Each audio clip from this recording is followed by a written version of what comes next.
바울이 다메섹에서 예수님을 만나고 나서 자기가 할 수 있는 최선의 열심, 자기가 가지고 있는 구약의 성경 지식, 그리고 여지까지 배웠던 기타 율법을 자기네들로 해석해 놓았던 그 모든 역사와 전통을 자랑하는 가말리엘 문화에서 배웠던 모든 지혜와 지식으로 최선을 다해서 하나님이 원하시는 삶을 살기를 원했으나 그렇게 될 수 없다는 것을 발견하고 나는 이제 예수님의 대속의 은혜를 받았지만 소용없는 사람이구나 라고 그저 망연자실에 있을 적에 성령께서 다시 한번 바울을 만나줍니다. 성경은 그 이야기를 조목조목 적어두지 않았지만 바울이 직감적으로 말을 해요. 자기가 예수님 믿고 나서 한동안 예루살렘 교회에 있는 그 수장들, 그러니까 사도들을 만나고 싶어도 했고 교회도 방문하고 싶었지만 성령께서 나를 다 차단시켜버리고 어디로 이끌어 가셨다. 갈라디아서 1장에 보면 아라비아로 데려가셨어요. 아라비아는 아무도 없는 데예요. 아무도 없는 곳에 가서 그냥 밀봉해서 3년 동안을 바울을 완전히 삶아버립니다. 성령께서. 그리고 나서 8장으로 넘어가는 얘기예요. 성령님 따라가는 방법밖에 없다. 지금은 성령님 시대인 것을 믿으시기 바랍니다. 예수님의 이름으로 아버지가 보내신 성령님 시대인 걸 믿으시기 바랍니다. 그 성령님은 우리가 지금까지 제대로 모셔드리지 못했던 바로 은사 위주의 성령님이 아닌 걸 여러분 아시길 바랍니다.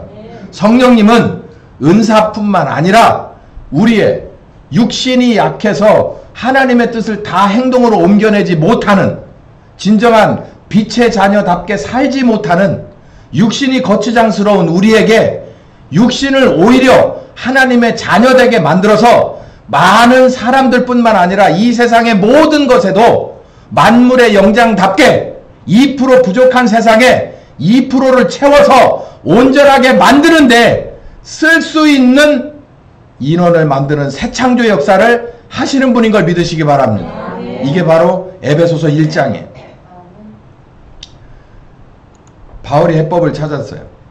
좀 자세히 들여다봅니다. 첫 번째 5절부터 한번 읽어봅시다. 시작. 육신을 좇는 자는 육신의 일을, 영을 좇는 자는 영의 일을 생각하나니 육신의 생각은 사망이고 영의 생각은 생명과 평안이라. 육신의 생각은 하나님과 원수가 되나니 이는 하나님의 법에 굴복치 아니할 뿐 아니라 할 수도 없음이라. 육신에 있는 자들은 하나님을 기쁘게 할 수 없느니라. 결론. 봐요. 육신을 쫓는 자, 육신의 일을 생각한다. 여러분 가만히 앉아서요, 하나님 이런 거 다 생각 말고, 교회 생각 말고, 내가 집산지 뭔지 이런 것도 다 잊어버리고 그냥 자연인이다, 나는 자연인이다 해보세요. 그러면 내가 머릿속에 생각나고 내 마음속에 떠오르는 것이 뭔가? 항상 육체 중심의 일입니다. 그걸 우리는 두 자로 본능이라고 그러죠. 본능. 먹고 싶은, 자고 싶은, 번식하고 싶은, 그리고 강하고 싶은, 강하면 낮은 것을 지배하고 싶은. 이건 어디서 다 나오는 거냐? 몸에서 나오는 거예요. 몸. 그러고 봤더니 딱 똑같은 게 있네. 금수. 그러잖아요. 저 새끼 금수만 또 못해. 금수. 육상짐승, 날짐승. 똑같아. 걔들도 본능대로 살아. 걔네들 그렇게 해요. 그냥 약육강식으로 그냥 살아. 우리도 다를 거 하나도 없다는 거예요. 여기 그러잖아요. 육신을 따라가 봐라. 결론, 하나님을 기쁘시게 할 수 없어. 여기에 뭐도 포함되냐? 예수 믿는 사람도 포함돼. 간단한 거예요. 예수 믿었냐? 거듭났냐? 오케이. 그런데 육신을 따라가냐? 하나님을 기쁘게 할 수 없어. 반대로 어떻게 해라? 너희 속에 만약에 하나님의 영이 있다면, 거듭났으면 당연히 있죠. 거듭난 사람이 맞아 하나님의 영이 있다면 반대로 누굴 따라가라? 성령님을 따라가라. 성령님을 따라가면 결론 뭐예요? 여기 파란 데만 시작. 그리스도 예수를 죽은 자 가운데서 살리신 이가, 이거 부활이죠. 너희 안에 거하시는 그의 영으로 말미암아 너희 죽을 몸도 뭐 할 거다? 살릴 거다라는 거예요. 봐요. 몸이 맨날 죄만 지면 죄의 값은 뭐예요? 사망. 그러니까 숨을 빨딱빨딱 쉬고 있어도 하나님이 보실 때 뭐 한 거나 똑같은 거예요. 죽은 거예요. 죽은 거라고. 근데 여기 보면 너희 죽을 몸도 하면은 너희 죽을 몸은 뭐의 몸입니까? 죄의 몸이죠. 죄 짓는 몸이죠. 영은 살았지만, 영은 성령께서 오시지만 몸은 따라붙지 못하면 그걸 하나님이 볼 때 죽은 몸이라고 보는 거예요. 그러니까 영지주의가 나오는 거라니까. 어차피 썩은 거 그냥 놔둬버려. 나중에 죽으면 뭐는 천국 가니까. 영은 천국 가잖아. 속 편하네. 엄청 쉽네. 이단입니다. 그 이단성 강한 그 아주 이단의 원형이 지금도 교회를 지배하고 지금도 목사들의 설교 안에 있어요. 오전에도 말씀드렸잖아요. 당신 이런 식으로 끝까지 살면 지옥 갑니다라고 얘기를 왜 못합니까? 그거 얘기하면은 일단 자기가 먼저 문제가 되고, 그럼 당신은 어떤데? 이렇게 되고 문제가 돼요. 교회가 운영이 안 됩니다. 운영이. 그래서 그 얘기를 안 하는 거예요. 근데 여기 보면 바울은 정말 하나님이 13번째 사도로 임명한 게 분명한 건 바울은 참 정직한 사람이에요. 자기가 안 되면 안 된다고 고백합니다. 그리고 되면 된다고 얘기를 해요. 그 과정에서 자기가 이득을 보든 손해를 보든 아무 상관없어요. 자긴 진리다라고 생각하면 그냥 상관없이 쫓아가는 사람이에요. 여러분도 그런 담대함이 있기를 예수님의 이름으로 축원합니다. 아멘. 여러분 지금은 아직은 내 육체에서 결함이 많이 있어도 여러분 바울이 여기에 우리에게 희망을 주잖아요. 성령님 따라가라. 아멘. 성령님 늘 따라가라. 그러면 반드시 우리를 뭐 할 것이다. 우리의 몸도 뭐 할 것이다. 살릴 것이다. 살릴 것이다. 그러므로 결론이죠. 읽어봅시다. 13절 시작. 너희가 육신대로 살면 반드시 죽을 것이로되 영으로서 몸의 행실을 죽이면 살리리니. 봐요. 이게 결론이에요. 여러분은 집에 가서 오늘부터 해야 될 게 있어요. 성령님 따라서 뭐를 죽여야 돼요? 하나님 앞에 합당하지 않은 여러분의 육체를 뭐 해야 돼요?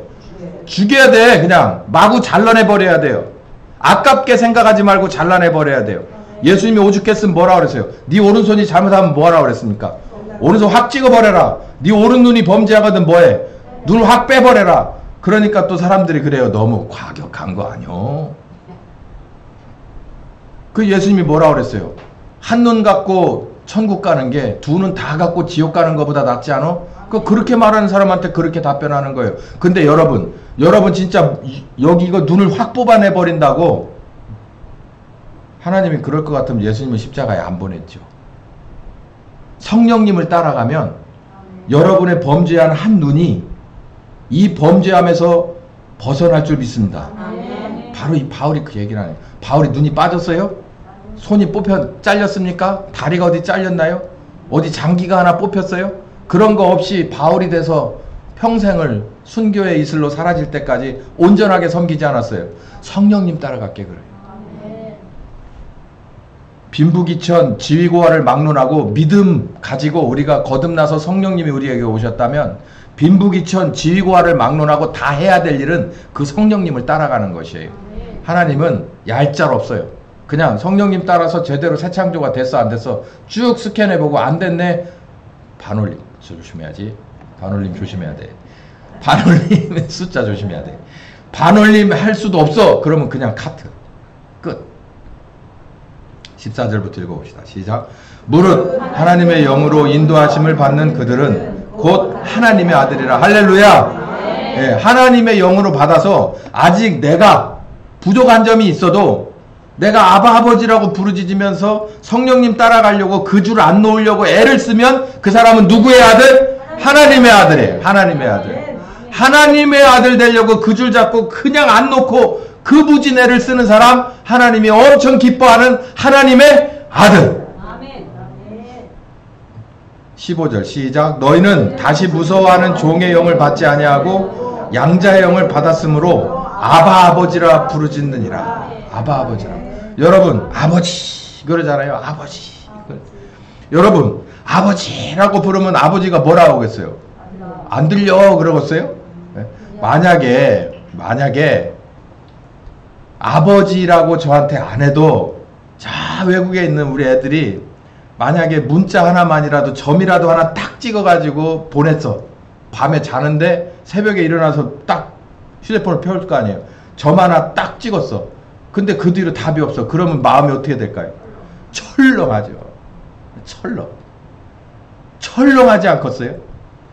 그럼 어떻게 되죠? 바로 전화기를 열어가지고 이놈이 지금 뭐하는 시간인가 대충 봐서 연락할 거 아니에요. 이게 도대체 뭐냐. 우리 신음까지도 신음이 아니 뭐 겉으로 나오는 신음은 말할 것도 없고 제가 얘기하잖아요. 저만 하나만 딱 찍어서 여기서 그냥 기도도 못하고 눈물이 뚝뚝 떨어져도 저 하나님은 깜짝 놀라는 거예요. 자기 아들이기 때문에 놀라는 거예요. 제가 왜 저러라고 놀라는 거예요. 그 상황을 다 알기 때문에 놀라는 거예요.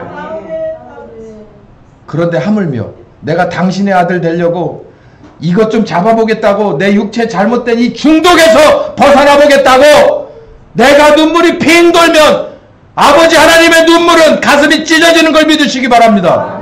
성령 하나님은 반드시 일하시는 걸 믿으시기 바랍니다. 우리의 신앙생활은 이렇게 해왔어야 돼요. 이렇게 수십 년을 살아왔어야 돼. 16절 읽어봅시다. 시작. 성령이 친히 우리의 영으로 더불어 우리가 하나님의 자녀인 것을 증거하시니라. 이거 우리가 야 내가 누군 줄 알아? 내가 하나님의 자녀야. 이런 얘기 할 것도 없어. 누가 얘기한다는 거예요. 성령 하나님이 얘는 누구 아들이야? 하나님 아들이야. 하나님 아들. 건드리지 마. 하나님 아들이야. 하나님 아들. 여기서 누구 앞에 증거하겠어요? 하나님 앞에도 증거하고 우리를 가로막는 장애물들에게도 이건 하나님의 아들을 건드리지 마. 건드리지 마. 갓난 안 둘 거야 니들. 절대 가만두지 않을 거야. 이렇게 오히려 내가 기도를 못해도 성령께서 우리 대신 어떤 때 기도 안 나올 때도 있어요. 정말 내가 뭘 어떻게 해야 될지 패닉 현상이 왔을 땐 아무것도 못할 때 있어요. 그러면 성령님이 더 안달복달한다는 거예요. 이거 아니 그렇지 않아요. 애들이 머리 쩔쩔 끊고 밥도 못 먹고 우유 주면 막 토하고 하면요. 젊은 엄마 아빠는 그냥 멘붕 옵니다. 그냥 멘붕 와요. 이걸 어떻게 해야 될지. 그러고서 이제 막 집에 전화하면 그래도 잘된 애들이에요. 어디를 열어봐요? 챗 GPT 엄마한테 넣어보죠. 잘못된 거예요. 여러분 엄마한테 전화해도 소용없고 누구한테 전화해야 됩니까? 성령 하나님. 배우는 거예요. 내가 이렇게 밥도 못 먹고 기도도 못하고 이렇게 뭘 해야 될지 몰라서 저렇게 퍼져 있으면 성령님은 막 안달복달 나는 거예요. 안달복달. 그래서 막 기도하는 거예요. 우리를 대신해서 막 기도한다는 거예요. 그 영적인 내막을 우리는 진작에 알았어야 돼요. 몰라드려서 얼마나 죄송합니까? 지금이라도 알아서 모시기를 예수님의 이름으로 축원합니다. 그래서 바울이 결단을 했어요. 이제 나는 더 이상 이름을 사울이라 안 하고 바울이라 그래요. 큰 자가 아니라 작은 자다. 내가 진짜 하나님 앞에 그냥 완전히 납작 엎드렸다. 뭘 보고서? 성령님 따라서 뭐 하는 걸 알고 자기의 몸까지도 구속하시는 하나님인 것을 알고 나서 그 정말 이 지혜와 지식이 하늘을 찌르는 사울이 나중에 뭐라 그래요? 내가 가졌던 그 옛날의 모든 냇대로들이 다 뭐라고요? 세자로 배설물, 한자로 똥이야. 빌립보서에 그렇게 얘기하잖아요. 나도 좀 할 말이 있기는 있거든 하고 슬그머니 학위를 막 던져내놓는데 난지 8일 만에 뭐 막 할례를 받고 막 쭉 나오는데 어마어마한 그 학위 증서들이 쭉 나오거든요. 근데 이거 전부 일축해서 뭐라 그래요? 배설물이야. 뭘 알았기 때문에. 하나님 앞에서 나는 아무것도 아닌 거예요. 그리고 나서 바울이 올바른 일을 했습니다. 우리도 이 결단을 따라가야 돼요. 오늘 설교의 결론이 이거예요. 바울이 정말 우리에게 지금도 인용받고 지금도 바울은 이거 내 얘기 또 설교하는구나 이걸 알 거예요. 정말 모든 교회가 바울을 설교 안 할 수가 없잖아요. 바울이 어디에서 정말 잘된 분이냐면은 자기가 하나님 앞에 정말 낮은 자고 작은 자인 줄 알았으면은 그냥 그런가 보다 하고 다시 자연인으로 돌아가서 겸손하게 일생을 마친 게 아니라 자기를 어떻게 한 거예요? 하나님 앞에 드려버렸어요. 완전히 드려버렸어요. 자기의 인생을 완전히 드렸어요. 바울은 독신이었어요. 바울이 뭐 누구는 그러더라고. 바울이 기도 요만했을 거고 뭘 했을 거래. 에이 그런 소리 하지 마세요. 바울 정도의 그 배경이면 충분히 결혼하고 떵떵거리면 잘 삽니다. 그리고 바울은요 개인적으로 그 출생시민권, 로마의 출생시민권을 가질 정도의 지금으로 바라보면은 지금도 그게 쉬운 일은 아니잖아요. 다소에서 나서 출생 로마 시민권도 가진 사람이고 집안 대대로 가업이 가죽쟁이였어요. 가죽쟁이가 유다에서는 천한 일이지만 로마에서는 좋은 직업입니다. 왜요? 로마는 가죽공예가 지금도, 여러분 핸드백 어디 거 좋아하셔? 이태리 어디 하면 뭐예요? 뭐 샤넬? 다 이태리 거예요. 그런 사람들이 가죽공예 하는 사람들을 그냥 이렇게 천대하지는 않았습니다. 비즈니스를 잘한 거죠. 괜찮은 비즈니스예요. 가업이 그런 걸 갖고 있어요. 그러니까 지금으로 봐서 다른 거 볼 거 없어요. 이분은 자기의 모든 것, 그러니까 육체적인 모든 것, 그러니까 뭐 연결된 부모의 뭔가 뭐 후광, 뭐 학업의 무슨 뭐 지연, 뭐 이런 모든 것을 다 배설물로 여기고 자기를 그냥 들여버렸어요. 들여버리고 이렇게 했습니다. 읽어봅시다. 시작. 우리가 알거니와 하나님을 사랑하는 자 곧 그 뜻대로 부르심을 입은 자들에게는 모든 것이 협력하여 선을 이루니라. 결론. 자, 이제 이해하셨습니까? 이 말씀을? 이 말씀의 뜻을? 밑도 끝도 없이 요 로마서 8장 28절 갖다 놓고 그래요. 집사님, 모든 것이 협력해서 선을 이루니까 걱정 말고 기도하세요. 진짜 목회 편합니다. 이 말씀을 쓰려면 바울의 이 전체적인 맥을 다 가르쳐 주고 그걸 이해한 사람에게 요 결론을 내줘야 돼요. 손에다 들려줘야 돼. 근데 다 필요 없어. 요것만 딱 떼. 요것만 딱 떼가지고서 갖다 줘. 모든 것이 협력해서 선을 이룬대. 그냥 모든 것이 협력해서 선을 이룬대. 그러면은 이거는요, 불교에서도 써먹을 수도 있고 이거는 어느 종교에서든지 다 써먹을 수 있는 얘기예요. 모든 것이 협력해서 하늘의 뜻을 이룬다. 모든 것이 협력해서. 이렇게 보면 안 되죠. 우리가 안다라고 하는, 여기 우리라고 하는 범주에 들어간 사람들을 말하는 겁니다. 하나님을 사랑하는 자 곧 하나님의 뜻대로 부르심을 입은 자들에게는 이라는 이 말 안에 바울의 그 3년 동안에 성령님과 함께 했던 그 많은 책으로 남길 수 없는 어마어마한 데이터가 이 안에 다 들어가 있어요. 그 과정을 거쳐온 사람들은 뭐가 되든 협력하여 하나님의 선하심을 이룬다. 여러분 여기서 기억하세요. 근데 바울이 말하는 합력하여 선을 이루는 삶을 바울은 살았다고 보셔요, 여러분? 바울은 어떻게 살았어요? 굶기를 밥 먹듯이 했어요. 자기를 인정해주는 사람보다는 오히려 배척하고, 정말 뭐 40에 가만 40에 한 대 조금 39대의 매를 뭐 몇 번 맞고 헐벗고 뭐 죽을 만큼 돌로 쳐서 맞고 이런 일생을 사다 결국은 로마 시민으로서 로마에서 순교했거든요. 효수당해서 죽었어요. 이게 협력하여 선을 이룬 겁니까? 인간적으로 생각할 때? 아니에요. 근데 바울은 고백한 거예요. 뭐라고? 협력하여 선을 이룬다라고 받아들입니다. 왜? 자기를 하나님 앞에 뭐 해버렸으니까. 다 드려버렸으니까. 드렸으면 끝나는 거예요. 내가 내 인생을 평가하는 건 의미가 없어요. 여기까지가 내 인생이고 여기서부터는 당신의 것입니다라고 드려버렸으면 그 다음부터는 하나님이 평가하는 거예요. 여기서 협력하여 선을 이룬다는 얘기는 하나님의 뜻입니다. 저는 이렇게 확신해요. 돌아가신 우남도 하나님이 평가하는 삶이에요. 우리들은 뭐 별 얘기를 다 할 수 있어요. 특히 그걸로 인해서 손해봤다 생각하는 사람들은 별 마이너스를 정말 자기네들 코인파리로 쓰는데 여기서는 그렇게 하세요. 근데 그분은 다른 분하고 좀 틀립니다.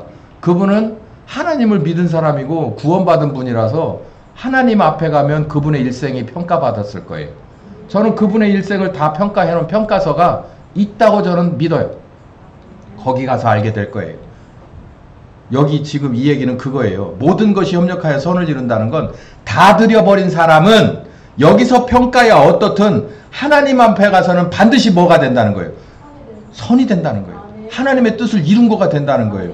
여러분 이걸 여기서부터 아멘이 적어지면 안 돼.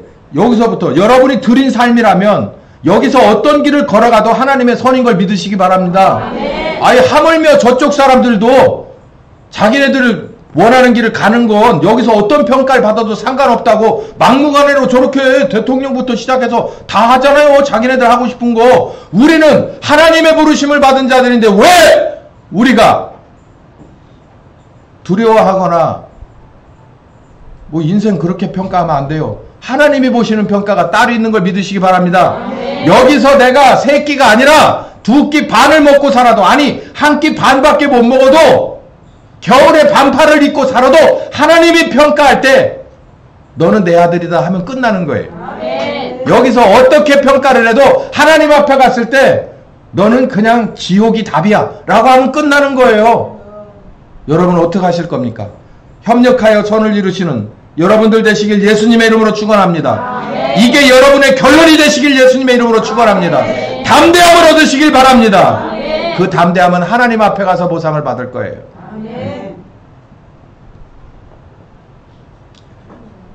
여기 미리 하신 얘기가 나와요. 이 예지예정도 여기 나와요. 이게 참 29절 한번 읽어봅시다. 시작. 하나님이 미리 하신 자들로 또한 그 아들의 형상을 본받게 하기 위하여 미리 정하셨으니 그로 많은 형제들 중에서 맏아들이 되게 하려 하심이니라. 자, 여러분 보십시오.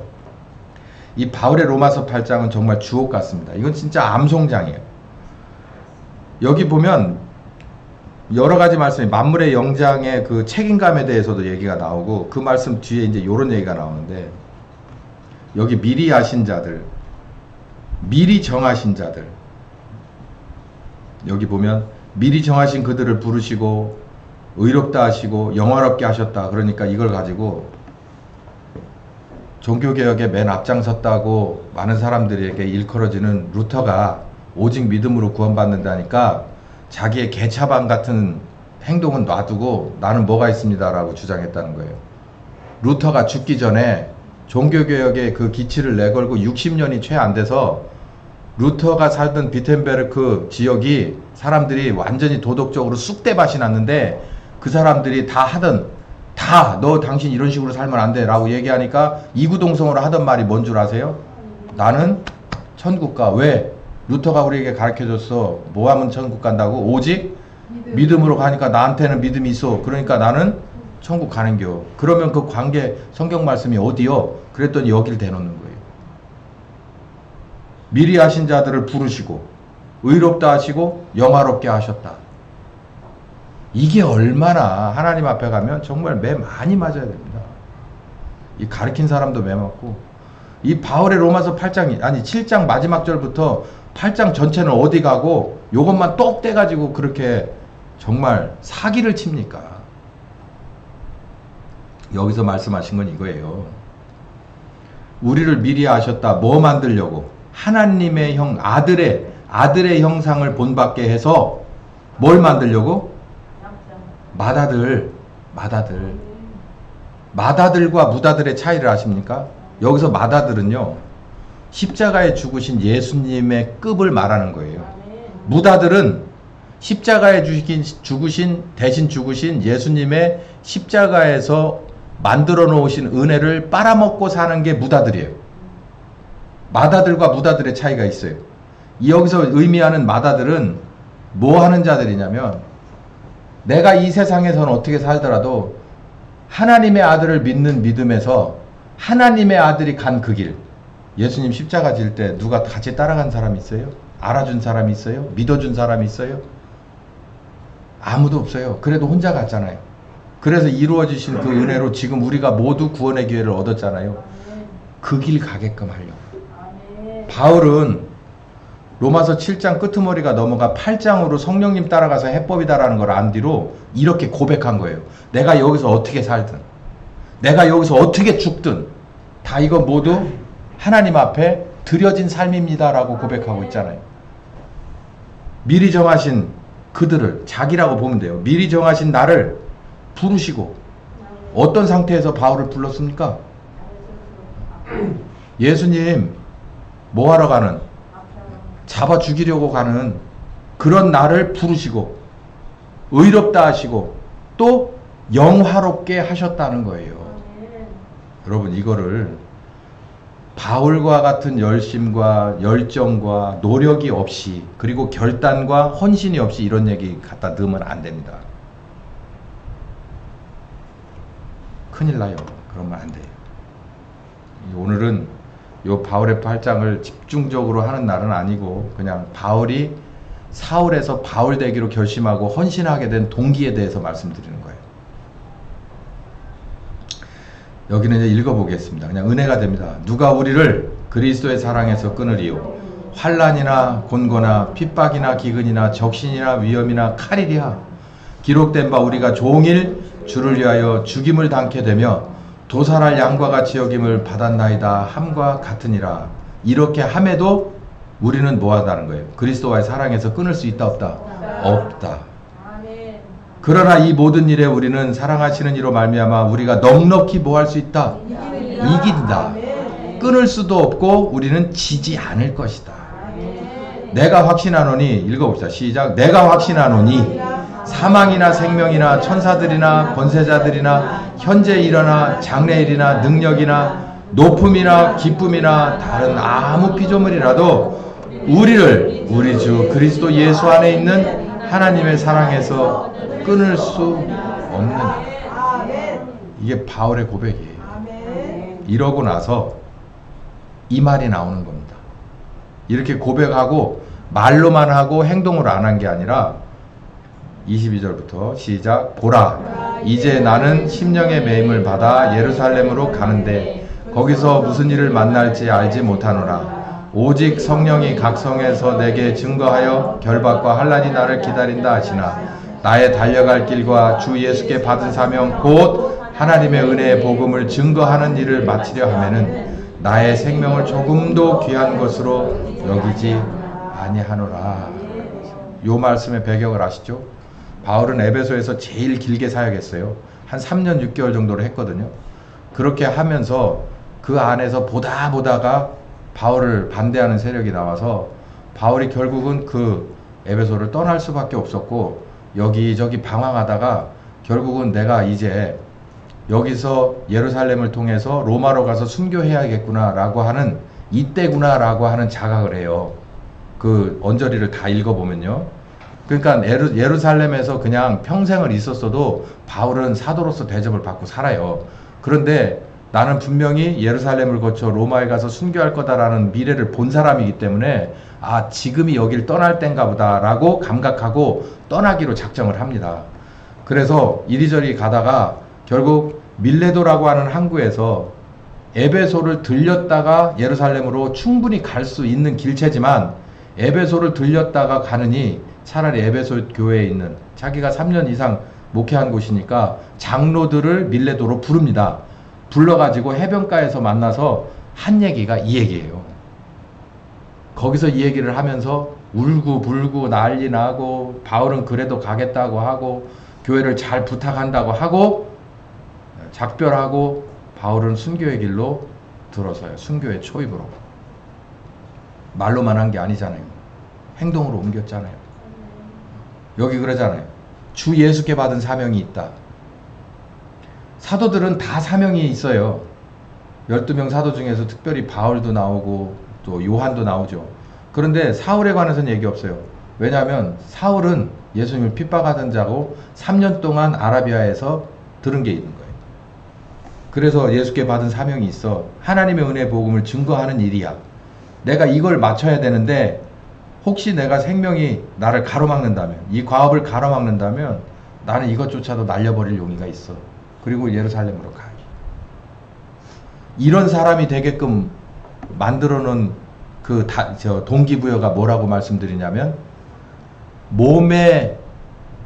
몸으로 인해서 내가 하나님의 뜻을 이루지 못해 구원받지 못할, 뭐는 거듭났지만, 영은 거듭났지만 몸의 행동이 따라붙지 못하는 나를 위해서 누가 오셨다? 성령께서 다시 오셨다. 그래서 내가 그분을 따라가니 뭐가 이겨지더라. 몸이 이겨졌더라. 그러니 이제는 내가 또 내 삶으로 디베라로 돌아갈 수가 있으랴? 내가 가말리알 문회로 가서 뭐하게? 그러면서 나라고 하는 삶을 거기서 끝내버리고 누구한테 드렸다는 거예요. 이제 당신이 쓰십시오. 그러고 드렸다는 거예요. 그리고 정말 끝까지 이렇게 걸어갔다는 것입니다. 우리의 결단은 어찌해야 될까요? 지난 20년을 개인적으로 교회적으로 돌아봐야 합니다. 지금 주변도 돌아봐야 합니다. 우리 개인과 그리고 이 사회와 나라를 돌아봐야 돼요. 우리는 어떤 결단을 해야 될까요? 자, 그럼 이제 우리는 무엇을 해야겠습니까? 에스더 4장 10절에부터 미만을 보면 에스더 얘기가 나옵니다. 읽어봅시다. 시작. 에스더가 하닥에게 이르되 너는 모르드게에 가서 고하기를 왕의 신복과 왕의 각 도 백성이 다 알거니와 물론 남녀하고 부름을 받지 아니하고 안뜰에 들어가서 왕에게 나가면 오직 죽는 법이요 왕이 그자에게 그물을 내밀어야만 살 것이니라. 이제 내가 부름을 입어 왕에게 나가지 못한 지가 이미 30일이다. 이 배경을 여러분 너무나 잘 아시죠? 에스더가 속한 유대인을 다 죽이려고 하만이 작정을 하고 함정에 빠뜨렸습니다. 왕은 멍청하게 몰랐어요. 근데 왕의 왕비가 에스더가 이제 그 안에 포석이 돼서 들어가게 되는데 그걸 누가 뒤에서 매니지먼트를 하느냐면 모르드게가 합니다. 조카를 왕비 후보로 집어넣어서 결국은 왕비가 되게 만들어요. 왕비가 막 한둘도 아닐 텐데 어쨌든 왕비가 됐습니다. 그러다가 하만의 꿰매 빠져가지고 왕이 잘못해서 어인을 찍어서 결국은 몇 날 며칠 몇 시에 모두 이 유대인이 전부 한 번에 몰살당할 수밖에 없는 칙령이 발효되기 직전이에요. 그래서 에스더를 찾아갑니다. 그래서 중간에 사람을 보내서 이러이러한 상황이니 네가 좀 조치를 좀 취해다고. 그렇게 얘기하니까 에스더가 뭐래요? 내 코가 석자요. 답변을 보낸 거예요. 여기 이 많은 얘기를 내 코가 석자요. 6자. 내 코가 석자요. 이렇게 보낸 거예요. 그러니까 여기 모르드게가 다시 답을 보냅니다. 시작. 그가 에스더의 말로 모르드게에게 고하매 모르드게가 그를 시켜 에스더에게 회답하되 너는 왕궁에 있으니 모든 유대인 중에서 홀로 명하리라 생각하지 마라. 그때에 네가 만일 잠잠하여 말이 없으면 유대인은 다른 데로 말미암아 노임과 구원을 얻으려니와 너와 내 아비의 집은 멸망하리라. 네가 왕위의 위를 얻은 것이 이때를 위함이 아닌지 누가 아느냐. 여러분 이 말씀을 잘 기억하셔야 돼요. 여기 있는 이 정치적인 상황과 이 대한민국의 지금 이 상황이 똑같습니다. 내 코가 석자요 라고 얘기를 하잖아요. 그러니까 모르드게 삼촌이 얘기를 하는 거예요. 야, 너 혼자만 살겠다고? 네가 그 위에 있어가지고 저 구석진 왕후의 그 작은 골방에 있으면 너는 살 수 있을지 몰라 지금은. 그런데 문제가 뭔 줄 아냐? 이 판을 주장하시는 이는 네가 아니라 왕도 아니고 누구라는 거예요? 하나님이요. 하나님. 모르드게의 믿음을 보십시오. 제가 말씀드리잖아요. 이 판을 주장하시는 이는, 이 대한민국의 이 판을 주장하시는 이는 누구예요? 하나님이에요. 그걸 여러분은 명심하셔야 합니다. 하나님을 바라보면 오히려 뚜렷하게 지금 하나님의 뜻대로 돼가고 있어요. 근데 하나님을 제외하면 이를 어쩌지라고 하는 정말 망연자실 그 자체입니다. 모르드게는 확실히 아는 거예요. 에스더가 우리를 살려줄라나 그래가지고 에스더한테 나간 게 아니에요. 너는 지금 이 상황에서 네가 있는 네 위치에서 네 몫을 해라 이 말이에요. 그래야 네가 구원받는다 이거예요. 우리는 네가 일을 안 해도 우리는 구원받아. 왜냐하면 하나님이 돌멩이라도 일으켜 세워서 우리를 구원하실 거니까. 그렇게 하시기로 작정하셨으니까 이 판은 바로 그렇게 짜여진 판이니까. 근데 네가 거기서 지금 말하지 않는다면, 행동하지 않는다면 너는 망할 거야 라고 얘기를 하는 거예요. 여러분, 제가 오늘 설교에 들어오기 전에 저걸 봤어요.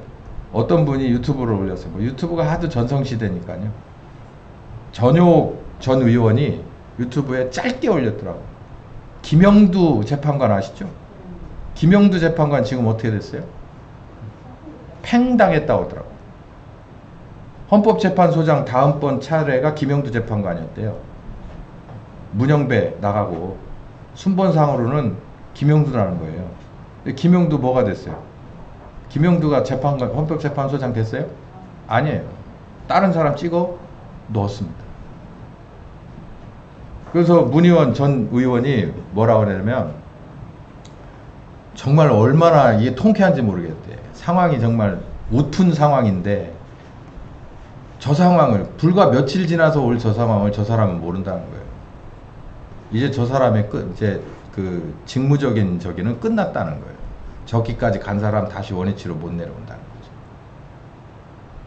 지금 이 얘기가 똑같아요. 만약에 거기에 있던 재판관들이 정말 뭐 예수 믿는 사람들이 있었다면 누군가가 목사가 이 모르드게 몫을 해야겠지요. 당신이 있는 위치에서 똑바로 하더라도 똑바로 안 하더라도 하나님은 이 나라를 살린다. 이 모퉁이에서 못 살리면 저 모퉁이에서 반드시 살릴 텐데, 그러나 당신이 여기서 당신 몫을 안 하면 하나님은 당신을 버릴 거다. 여러분, 이걸 여러분 아셔야 돼요. 우리가 하나님이 가는 기차에 시간에 따라서 역에 나가 있다가 얼른 올라타지 못하면 하나님은 그 기차 계속 가요. 근데 문제는 뭐냐면 기차는 계속 가서 종착역에 도착할 거예요. 근데 우리가 못 탔잖아요. 그럼 우리는 끝까지 못 타고 가는 거예요. 지금 여기 그 얘기를 하는 거예요. 에스더, 너는 그 골방에서 너 혼자 살아남을 것 같지? 미안하지만 반대로 우리는 다 살고 너는 죽을 거야 라고 얘기하잖아요. 여기 봐요. 김영두 재판관. 저는 안타까운 게, 제가 우리 교회에 만약에 집사나 안수 집사가 이런 위치에 있었다면 제가 모르드게 역할을 분명히 해줬을 거예요. 집사님 정신 똑바로 차리시오. 지금 이 상황에서 당신 입을 열지 않으면, 당신이 똑바로 판결하지 않으면, 당신이 십자가 지지 않으면 이렇게 될 겁니다. 두고 보십시오. 제가 아까 모두에 뭐라고 그랬어요? 제가 말한 대로 된다고 그랬어요? 안 된다고 그랬어요? 된다고 했다니까. 왜냐하면 저는 제 생각이 아니라 성경 말씀을 말하기 때문에. 요 모르드게가 그렇게 얘기하니까 다시 답장을 보낸 거죠. 에스더가 이제 시작. 에스더가 명하여 모르드게에게 답장 보내되, 당신은 가서 수산에 있는 유대인을 다 모으시고 나를 위하여 금식하되 밤낮 3일을 먹지도 말고 마시지도 마소서. 나도 나의 시녀로 더불어 이렇게 금식한 후에 규례를 어기고 왕에게 나가리니 죽으면 죽으리다. 이거는 마땅한 결론입니다. 그리고 에스더에게는요, 요거 아닌 다른 결론은 있을 수가 없어요. 외통수예요, 외통수. 그러니까 에스더는 지금 뭐 할 수밖에 없느냐면, 안 나가도 죽고 나가도 죽어. 안 나가면 뭐 때문에 죽는다고 그랬어요? 하나님이 버려버린다고 그랬죠. 그리고 왕이 오라 그러지 않았는데, 부르지 않았는데 나가면 왕의 명으로 죽는 거예요. 그 가만히 생각하니까 뭐 하다 죽는 게 나을 것 같은 거예요. 차라리 하나님 뜻 따라 가다가 죽는 게 나을 것 같은 거예요.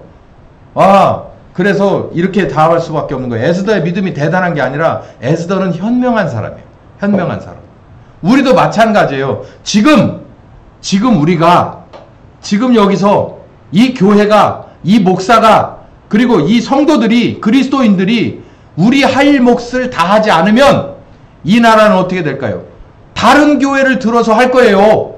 다른 성도를 들어서 할 거라고. 그 대신 우리는 뭐가 되는 거예요? 제가 늘 말하잖아요. 예수님의 마지막 한 주간 동안 새벽에 일어나서 이 작은 크로스백을 열고 뭘 찾았다는 거예요? 응? 무화과나무 새벽에 시장하시니까 무화과나무를 이렇게 보고서 무화과 열매 하나라도 있을라나 그러고 찾아봤다는 거 아니에요. 이게 상징적인 의미라고 그랬죠. 무화과 철이 아니니까 무화과 열매는 있을 수 없어요. 근데 무화과나무를 뒤적뒤적 한 건 우리 보고 깨달으란 말이에요. 이제 성령께서 일하러 갈 때 이렇게 물맷돌처럼 다윗이 시냇가에 내려가서 물맷돌을 주워서 넣었거든요. 성령님도 지금 자기 크로스백에 넣어야 돼. 교회 하나를 껴 넣어야 돼. 그리고 성도 하나를 데리고 가야 되는데, 이거 찾아보니까 없어. 준비된 게 하나도 없어. 그러면 어떻게 가겠어요? 얼른 딴 데로 가서 다른 거 주워 가지고 가겠죠.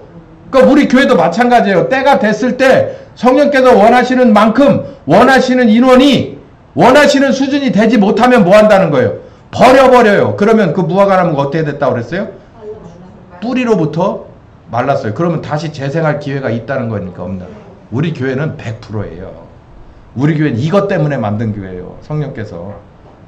이것 때문에, 바로 이때를 위해서 만들어 놓은 교회라고. 그 포석으로 키워놨는데 지금 못 쓴다? 그럼 끝나는 거예요. 이 말씀이 마지막 PPT입니다. 에스더게와 모르드게는 해피엔딩으로 끝났어요. 정말 긴장감이 흐르는 며칠이 지나고 나서 결국 뚜껑을 열어봤더니 왕이 완벽하게 옳은 판단을 해버렸어요. 그래서 하만은 잡아다가 매달아버리고 나머지들은 모두 하나님 앞에 경배할 수 있게 하고 종교제한을 주고 이렇게 하는 해피엔딩으로 끝났습니다. 만약에 우리는 이렇게 아니하신다면 어떡할까요?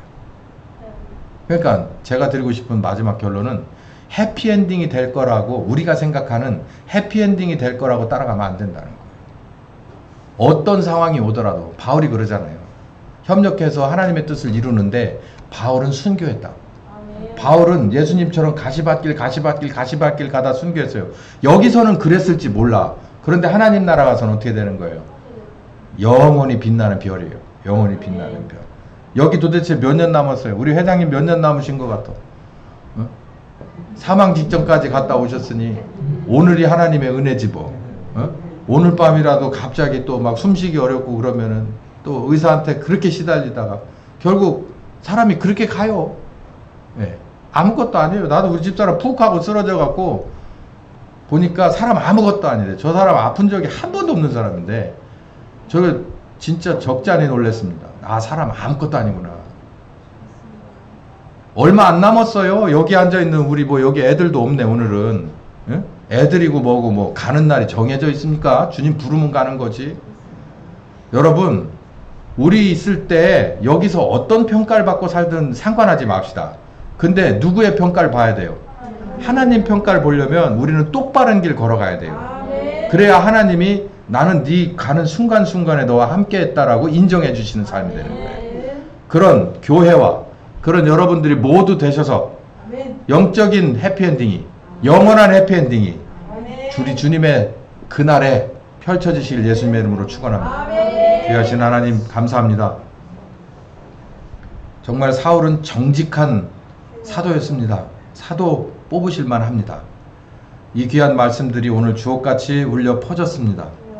이 말씀 들어서 우리가 모두 사울이 발견한 그리고 바울되게 한 성령님과 함께하여 이루어내는 육체의 구속을 다 배우고 깨닫고 실천하는 그리고 주님 부르실 만한 귀한 재물이 다 될 수 있는 우리가 되게 하여 주시옵소서. 예수님의 이름으로 기도했습니다. 아멘. 오늘 여기까지 하겠습니다.